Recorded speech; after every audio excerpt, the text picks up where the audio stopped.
Hey, hi, howdy, what's going on, guys? It's your boy. Welcome back to another video. Today, we're going to be doing another episode of Meal Prep Monday. I haven't filmed one of these in forever. I have a couple that I need to edit and upload, so there's a chance that I've made some recently. But it's been a really long time, and I'm really excited because today I'm going to be making something that I've been meal prepping myself for work for a really long time. I found out these existed about 2 weeks ago, and I've made them multiple times already. So today, we got a new kind that we're going to be making. I'm really excited. I call these protein pockets. I don't actually know the proper term for them, but basically you're going to be making a high protein dough for whatever thing you're making, and the dough itself, the pocket that you're putting all of your filling in, is going to be 8 grams of protein, and I'm insanely excited to show you how we do this. So I'm going to give you guys, here's an example of one that I made recently. This is a pizza pocket, really good. Each one had about 32 grams of protein. It was about 480 calories, something like that. And the one that we're making today should be around the same macros. So let's dive into this, shall we? So today I'm going to be making a sausage and peppers one. I just got back from a vacation. I do not have a whole lot of groceries, but I have some things in my fridge that I really should use sooner rather than later. So we got a couple of peppers that I really need to eat. So we're going to be starting off by chopping these up into small little bite-sized pieces and then sauteing them. So let's do that. So the problem with using peppers that are a little old is there are going to be a couple spots that I need to cut around. But for the most part, a decent bit of this pepper is still good to eat and safe to eat. So this is not going to be as like a great example of a, hey, this is how you should make this, because I would like to recommend, you use 2 whole peppers, but I'm not currently using 2 whole peppers for this. So I know earlier I said that I wanted to do bite-sized pieces. I basically ended up dicing these up. There's definitely a variety of different sizes in here, but I like to do that whenever I'm cooking most veggies. Like when it comes to like peppers, I'll do it with potatoes, because I like the variety of some things being able to cook a little bit longer, maybe get a little bit softer. And especially with these, I'm going to probably try to get nice little char on the ends. And some of these smaller pieces are going to be nice and crispy and like kind of almost fried in a sense when I saute them, versus the ones that are more full are still going to be raw, not raw obviously, but they're still going to have that like nice crisp outer layer because it's not going to cook as much. I don't know if that makes sense. Anyways, we're going to throw those on the stove now. Also, I forgot to mention, after using a paring knife to carefully cut this up, this is about like 1.5 bell peppers. So if you're trying to copy my measurements, this is 1.5 peppers. Obviously, I would recommend doing 2, but it is what it is. We're going to work with what we got here. So I'm going to go ahead and take a pot on the stove, go ahead and put that on medium heat, throw all of these peppers in there, and then the plan here is to hopefully only have to use this one pan to cook everything. So whenever those are cooked up and those are ready to go, obviously I'm going to throw a little bit of olive oil in there. Once those are cooked up, ready to go, they're just going to go right back on that same cutting board, and then we're going to cook the turkey on the same pan. Did I say turkey? I meant sausage, but I got turkey sausage, so I'm technically not wrong, but I am wrong, so don't listen to what I'm saying. Also, I'm really nasally right now, so I'm sorry my voice sounds like that. Okay, and I also currently have the ulterior motive of trying to use ingredients that are going bad, so I'm also going to chop up a shallot and throw it in there, and I also ended up mincing up some garlic to throw in there as well. And there we go, we have 1 whole shallot going in, all of that shallotness. Okay, now we removed the peppers from the hot pan. We're going to go ahead and throw in our sausage. And for me, I went ahead and got 2 pounds of all-natural turkey sausage. Very excited about this. Since they're in tubes, I'm going to have to cut those parts off and just throw them in there. And we're going to let that cook until it's nice and brown. And then after this is nice and brown, obviously I'm going to season this up with a little bit of garlic powder, onion powder, Italian seasoning, salt, and pepper. But after this is nice and brown, we're going to go ahead and throw the peppers and onions back in there. Ugh. Doesn't that just look so delicious? It's just a nice little tube of meat. Ugh. Don't worry, once it cooks up, it'll look a lot better. Okay, now this turkey sausage has cooked up for quite a little bit now. I went ahead and seasoned it, like I said, a bunch of garlic powder, a bunch of Italian seasoning, a little bit of salt and pepper.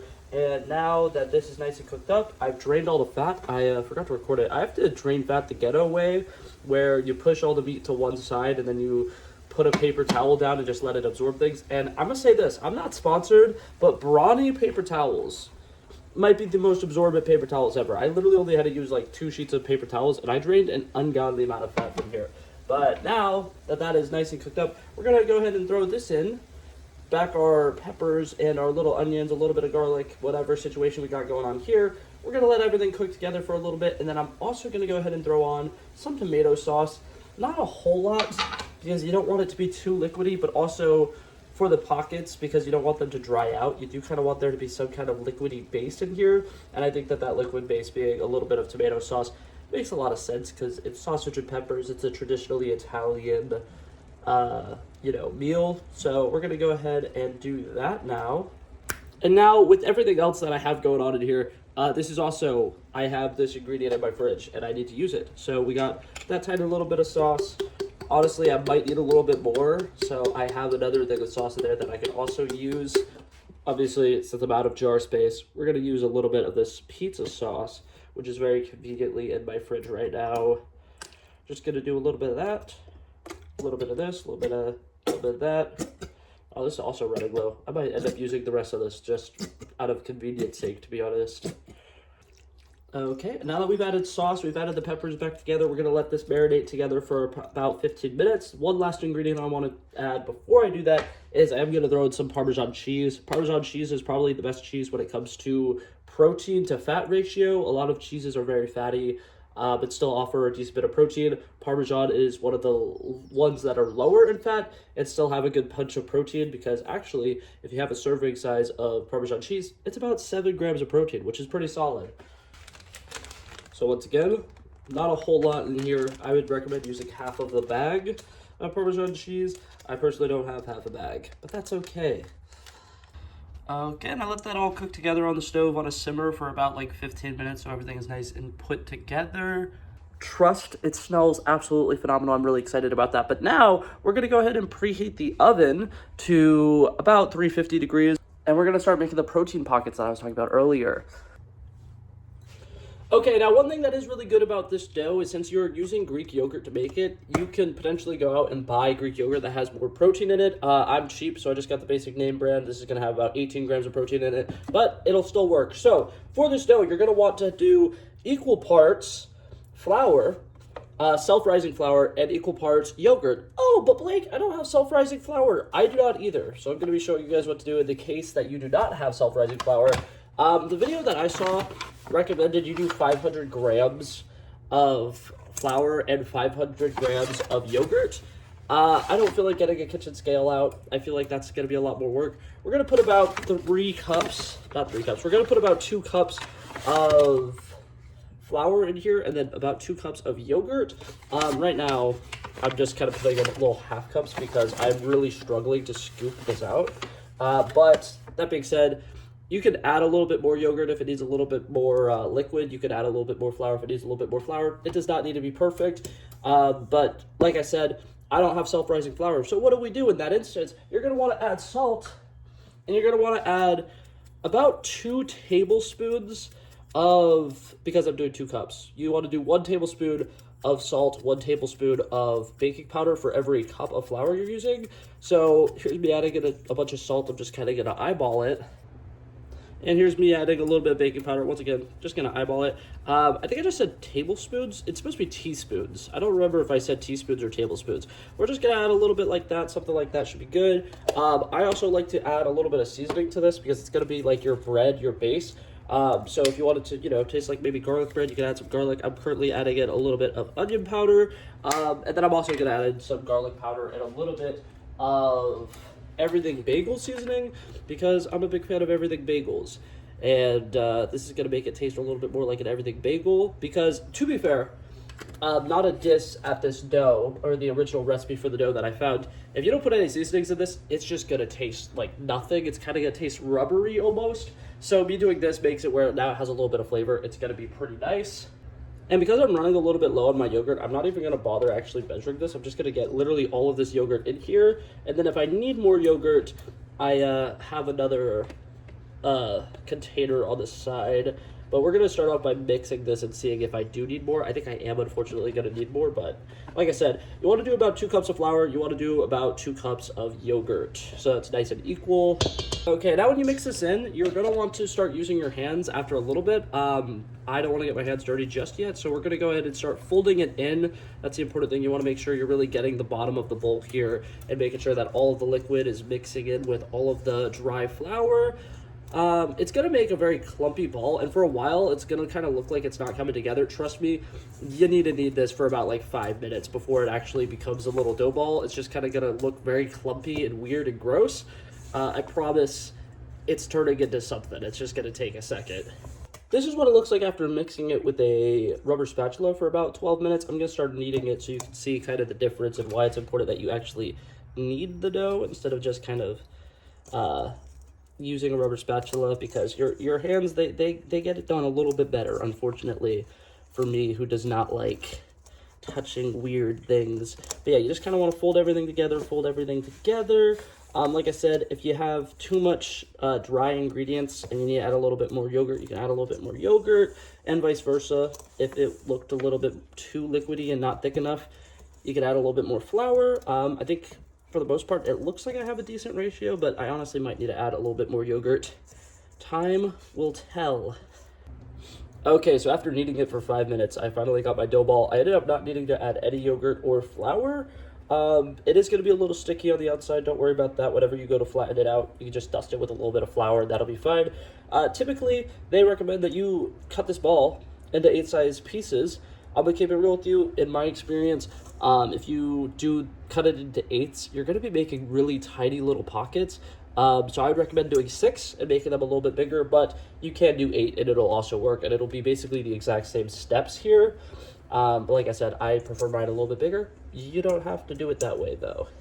Okay, now for our next line of business, we're going to be needing a big open space where we can flatten out our dough. So the first thing that we actually need to do is clean off said space. So I'm going to go ahead and clean off this table. Like I said, I did just come back from a vacation, so I'm actually not too concerned about this table being that dirty, but honestly, if anything, it's going to be a little dusty. So I'm just going to spray it off, use a couple paper towels, not going to care too much. It doesn't need to be absolutely perfect, because at the end of the day, I'm cooking for myself. If I'm cooking for other people, I care a little bit more. I'm going to keep it real with you, dog. I don't care to be perfect when I'm doing things for myself.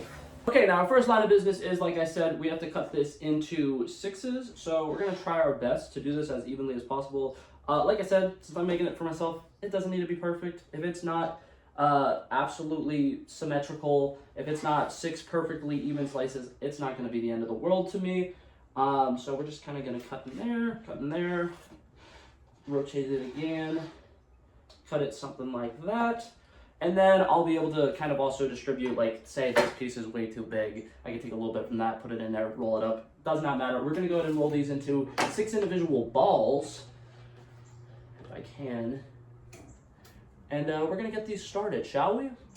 Okay, so here we go. We got 6 balls. We're going to go ahead and put a little bit of flour down, and we're going to try to roll these out and get them as flat as possible. Last time I did these, I did not make them very flat, and so they were very, like, bready.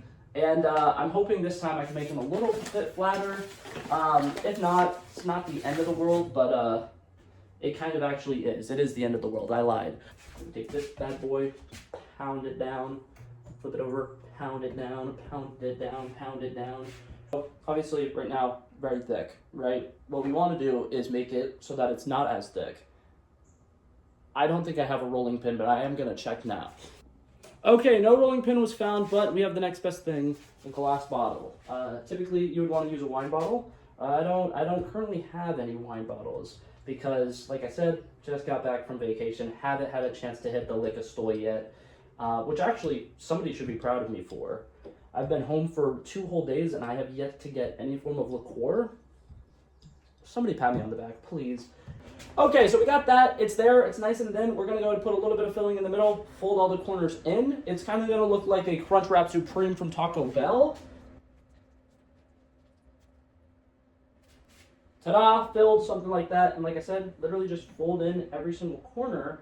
It's going to have like a little hexagonal shape. Very fun situation we got going on here. Very lovely, very fun, very cutesy. You just want to make sure it closes all the way, because whenever you're cooking it in a little bit, if it's not closed all the way, the filling will ooze out, and I'm sure it'll still be good. Like it doesn't need to be like perfect, but it's just a little upsetting because you're like, wow, I worked really hard on this, and all of it is falling out. What do you mean you're falling out? You're not supposed to fall out. No. But once you got that nice and ready to go, you want to go ahead and put it in a little pan. I like to put it in one that's a little taller like this. And then typically what I'll do is whenever I cook it, I will put another baking sheet on top of it. So it kind of is like a little bit steamed, because in the video I originally saw the person steamed it. I don't know how to steam things, and I don't feel like figuring it out. And now you're just gonna rinse and repeat with all 6 dough balls.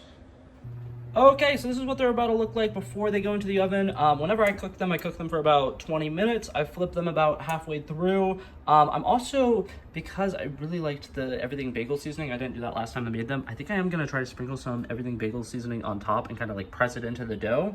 So in theory, they should actually have like that everything bagel feel. Okay, so after it cooked for about like 20 minutes, not a whole lot of progress had happened with it actually cooking. It was still like a little like light tannish color, so I ended up broiling it for 2 minutes. This is what it ended up looking like in the end. Some of them did bust open, like this one. You can kind of see it. Some of it peeked out, some of that peeked out. But I think it looks really good. I'm very excited about it.